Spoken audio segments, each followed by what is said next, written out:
My country, Australia, versus your country, Canada. Which country is the more livable? G'day, guys. How's it going? My name is AussieTash. This video was suggested to me by one of my members on Discord. Shout out to Nightwolf. So let's just get into it and see which country is the more livable out of the two. Let's roll.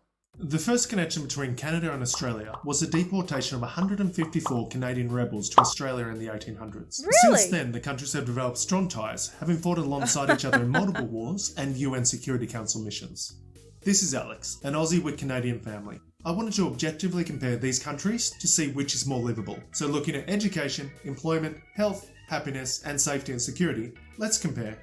Keep in mind that these figures are based on country-wide data. Obviously, there's huge variations within both countries based on demographics such as location and wealth. And I hate that I feel I need to say this, but at the end of the day, this is just a video on YouTube. Your situation is unique, and your identity is more than your country or these numbers. So let's keep the comment section friendly. Let's just pause for a second. I think it just flashed Wagga Wagga in Sydney back then. Wagga Wagga, I was born there.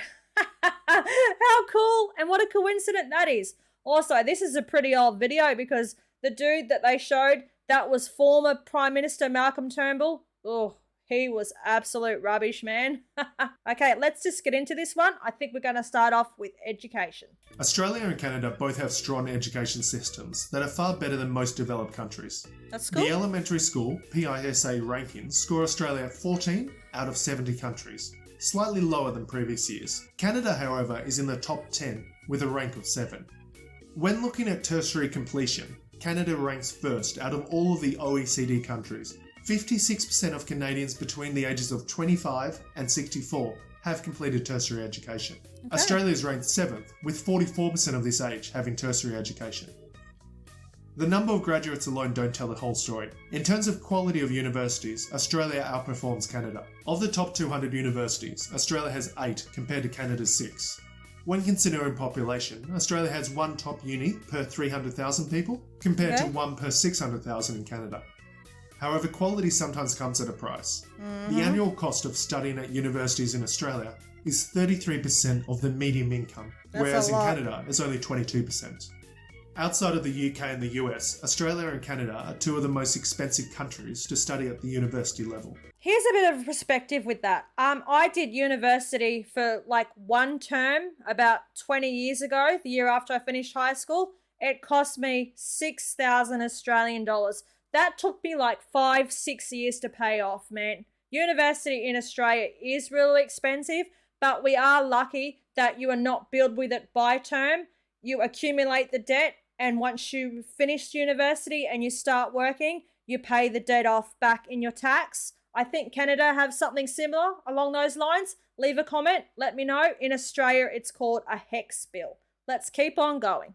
In terms of the economy, both of these countries are a similar size. Canada has the 10th largest GDP, while Australia has the 13th largest. That's pretty cool. Both of them are just 1/10 of the US GDP. Employment levels are high in both countries. However, with an unemployment rate of 5.5% compared to Canada's 5.9%, Australia has proportionally more people employed. I think that's still the same now too. The average wage in Australia is also better than Canada, at 49,000 US, compared to Canada at 48,000. And while personal tax rates vary based on individual situations, KPMG lists the individual income tax rate in Australia at 45%, which is much higher than Canada at 33%. Okay, yeah. Numbero's Cost of Living Index lists Australia as a more expensive country to live in. With a rank of 15 out of 121 countries, compared to Canada at 25. Cost of living, yeah, guys, be prepared. If you come over to Australia, you're going to pay a lot of money for things. People always talk about how expensive it is when they come to Australia and how much it is to buy like a Big Mac or, milk and things like that. Yeah, I'm guessing from their perspective, it probably is expensive, but I'm telling you now, it really is. Shipping from international things that you buy on places like eBay and stuff like that, that isn't cheap, man, because don't forget, Australia, we're all by ourselves, all away from the rest of the world. And yes, it is very, very expensive. Interest rates here, man, since COVID, they just keep on going up higher and higher and higher. Let's keep on going. I think we're learning about health. Perspective. Again, both countries are quite similar. Obesity rates are terrible in both countries. 29% of Australians are obese and 29.4% of Canadians are obese. Close enough to call it a tie. Maternal mortality, that is, the number of mothers who die per 100,000 live births, is very low in both countries.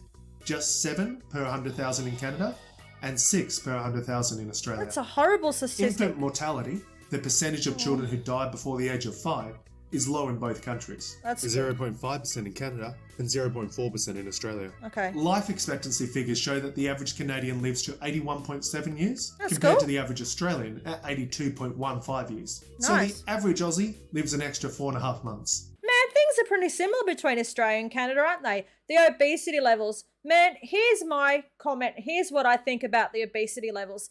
It is cheaper to buy fast foods and foods that aren't healthy for you in Australia than it is to buy fresh produce. I'm telling you now, man.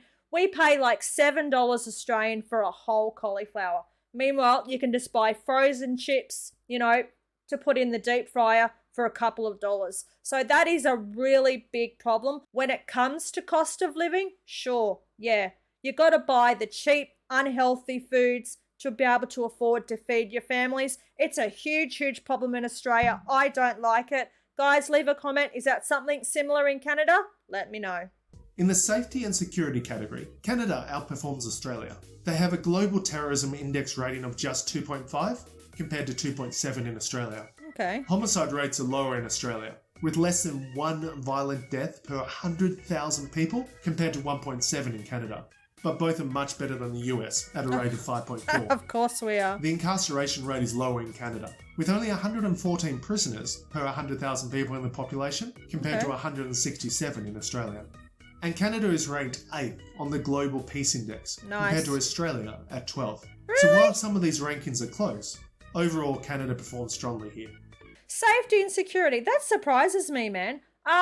Our gun laws here are incredibly, incredibly strong. Let's keep on going. Australia and Canada seem to be very, very similar. The most important category to consider is happiness. On the World Happiness Index, Australia is ranked 8th out of 141 countries. Pretty good. Canada scores almost the same, but has a final rank of 9th. The homeless rates are both high compared to other OECD countries. That's sad. Canada reports a lower rate at 0.44% compared to Australia at 0.47%. Still so similar. Suicide rates are lower in Australia at just 8.5 people per 100,000 compared to Canada at 10. And finally, when it comes to public holidays and annual leave, full-time Aussie workers enjoy 31 days of leave compared to most experienced Canadian workers at 25 days.